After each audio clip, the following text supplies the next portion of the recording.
It was just how we interacted. So I said, hey guys, I've never really thought about this. When Teresa gets back in here with your wives, why don't we ask her? So Teresa comes back in. Hey, Teresa, the guys just asked this question. I've shared some of our honest conversations and frank conversations, and they said those are things that they can't say to their wives, and they want to know. You brought the wives back in there too? Yeah. Okay, all right. Yeah, because Teresa returned. That's funny. Yeah. Why is that funny? Keep going. Okay. Keep going. So yeah, the wives were in there. I'm like, hey, here's what we talked about while y'all were gone. You need to hear this. Yeah. So the guys want to know, how am I able to get away? Another term. Exactly. It doesn't make sense. How am I able to say these things to you and you not be bothered? So Teresa said that. I know what she was going to say, by the way, because I never really thought about it. So Teresa said this. My husband, it'll be me. He's so kind to me. He says so many kind things to me that I guess those things that you might consider harsh, I've never really considered them harsh, but I guess those things are covered up in the abundance of gratitude and words of appreciation. Does that make sense? It does make sense. So the point I'm making is why you've got to reward what you want to be. I might have said when he goes through some crazy phase, I don't look at it. That might be what I said. Did I say it like that? Just don't add on it.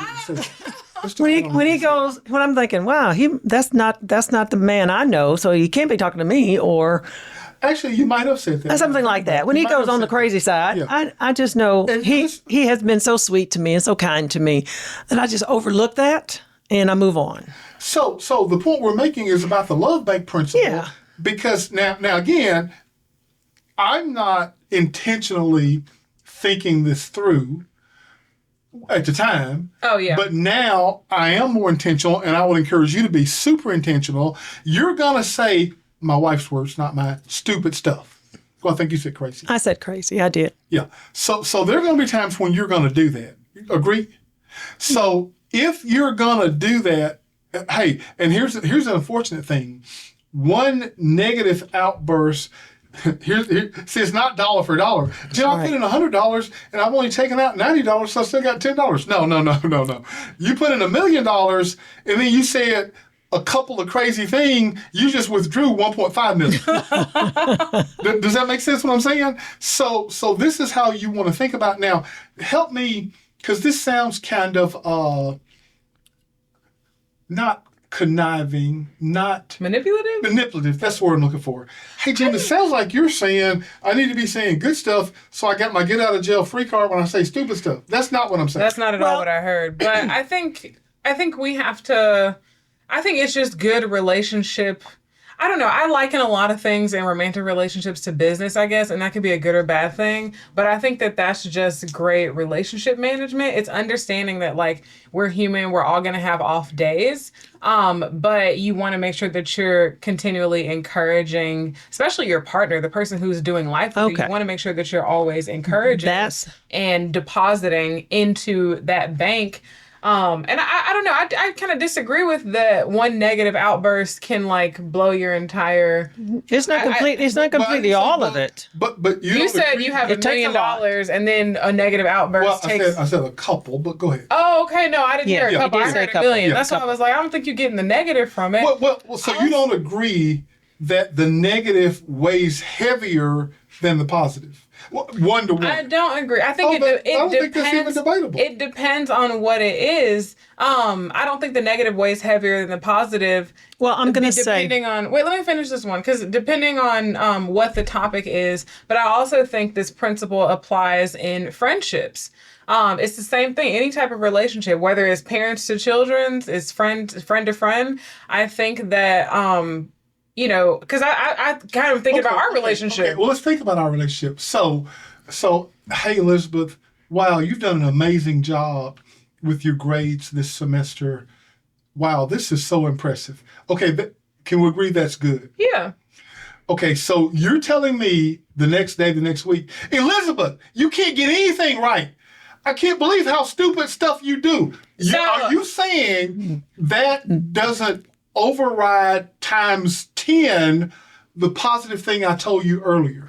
To be fair, you would never say that to me. Well, we're not. But that's beside the point. But I'm looking at this through our lens and our experience. So yeah, I guess if you, and then that also comes down to good communication skills too. Let me say this.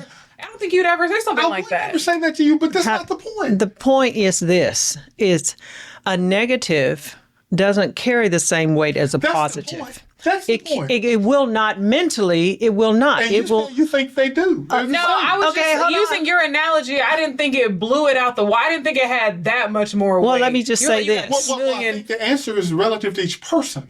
Yes, that's fair. I think that's it is. fair. It is relative to each person, but a negative definitely hits us harder than a positive. I do. So it does take away a little bit more. I can say that. It's just the way I agree with that. Yeah, it was that analogy that got me off. But yeah, it hurts. That it does hurt more. I just didn't think that it hurt that much more. Well, they don't both hurt, but I didn't think it hurt. Yeah, I didn't think it cost more. So are you rethinking your? No, I agree with Mom that a negative comment does hit harder than a positive one. And that's just my experience being on social media. I can have 100 positive comments. It only takes one. It only takes one negative one to throw us off. Yeah. And I have had to spend a lot of time reframing the way that I look at negative comments and just like the impact that they have. But, I guess... Yeah, I'm going to take my statement back because I do think in that example, there is almost like a visceral reaction that you have to something like that you can't immediately control. And that's what makes like negative comments online, like cyberbullying, all of that very elusive and very hard to deal with. But in the context of a relationship, now I would hope that it wouldn't be at the level that it is with me on social media and a random stranger. You know what I'm saying? Yeah, that's kind of the point that I'm making. It's like, well, yeah, in your analogy, I could see that with social media where it's like I had $2 million in the bank, that negative comment wiped out $1.5 million, right? Yeah. But in a relationship, I would hope if I had $2 million in the bank, that negative comment, let's say maybe it took out $500K. I would hope it wouldn't be that big. So here's the thing. I see your point, and I don't just totally disagree with you. So in the context of our relationship, not strangers, not people we don't have relationships with, there is... I can't think of anything Teresa could say or do. Well, I mean, we've been together 44 years. It's not a good example.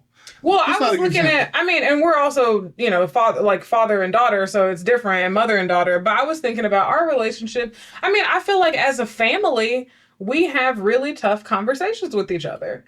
And that's in part because of, we're able to do that because of the relationship that we've built. And then just the way that you've always taught us to look at conflict. Like, conflict is not a bad thing. It's as I said in another episode, which I say this all the time, conflict is an opportunity to deepen connection. And this is another thing you say all the time that I'm not sure I've ever heard you say. Yeah, you have said, she has said that. And let's get back to Dr. Thank you. Let's get back to Dr. Harley.